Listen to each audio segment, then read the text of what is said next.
The families that had a good relationship with the Wu family took the initiative to alienate them at this time, mainly because the Wade family was too strong, and no one wanted to be too close to the Wu family at this time.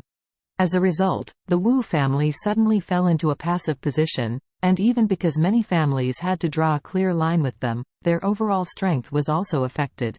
At this time, the Wu family had no energy to fight against the Song family. After all, they still had a bigger enemy, Charlie. Warnya drove to Classic Mansion, and Orville hurried out to greet her.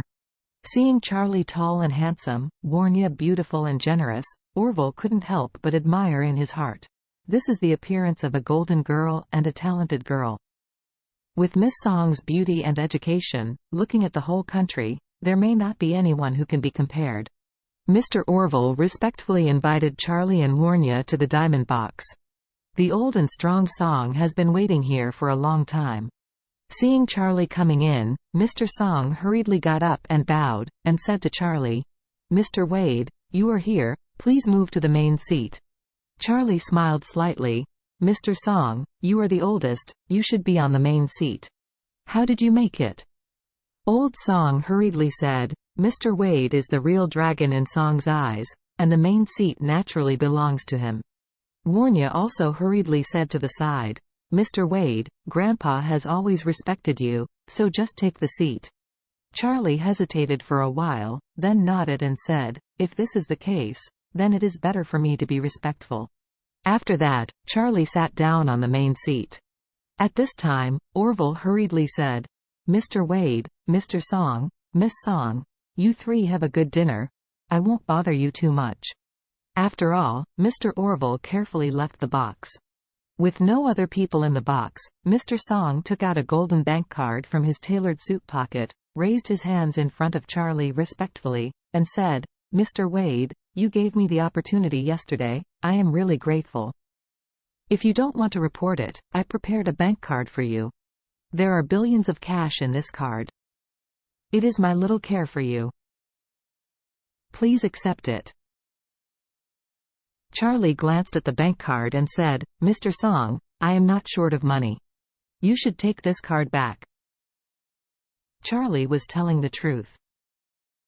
He has more than 20 billion in cash, but now he has no chance to spend it. Mr. Song insisted, "Mr. Wade, I know that you will not be a person short of money, but last time you bought the 300-year-old purple ginseng at a sky-high price of 100 million in cash. In the future, in case there are any good medicinal materials to be procured, in case you are a little nervous on hand and you miss a good thing, you will regret it if you want to, so please accept the money, and you can prepare for it." In fact, Father Song gave Charlie money. He was a little selfish. He knew that Charlie had taken the best purple ginseng to make a rejuvenating pill, and he was also drenched in the light of heaven, so he thought, give Charlie some more money, in case Charlie can buy more in the future with good medicinal materials and refining better medicines. Wouldn't he have a chance to get Mr. Wade's eyes again? So he stood up, knelt on one knee, holding the bank card in his hands, and said, "Mr. Wade, Song has a little bit of care, please accept it, otherwise I will keep kneeling." Charlie hurriedly helped him up, smiled slightly, and said calmly, "If this is the case, then I will accept it. It's so good." Mr. Song stood up with joy, and said to Charlie, "If Mr. Wade needs money in the future, or if there are other places where the Song family can help, just say it, I certainly will try my best to help you solve it." Charlie nodded slightly and said, "Mr. Song, you are so humble. Where is it?"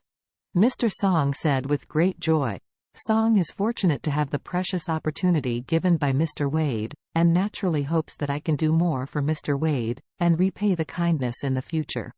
After that, Mr. Song hurriedly said, "By the way, Mr. Wade, the password for this card is Warnya's birthday, 951,201. Charlie looked at Warnya and asked curiously, "Warnya, is your birthday on December 1st? Warnya hurriedly stood up, bowed slightly, and said respectfully, "Mr. Wade, I was indeed born on December 1st. Charlie nodded and said, "Then it will be your birthday in less than a month." "Yes." Warnya nodded nervously, and then asked tentatively, "Mr. Wade, I may want to hold a birthday dinner at that time. I wonder if you have time to attend it?" After Warnya finished speaking, her eyes kept staring at Charlie's face, looking forward to Charlie's promise. Charlie thought for a moment, then nodded and said, "Since it's your birthday, then I'm naturally going to come to join you. You can tell me the location." Warnya was overjoyed and hurriedly bowed. "Thank you, Mr. Wade." Charlie said, "Warnya, you and I are about the same age, so we don't have to be so polite between us." Warnya nodded lightly, and lightly said, "Okay, Mr. Wade, I got it."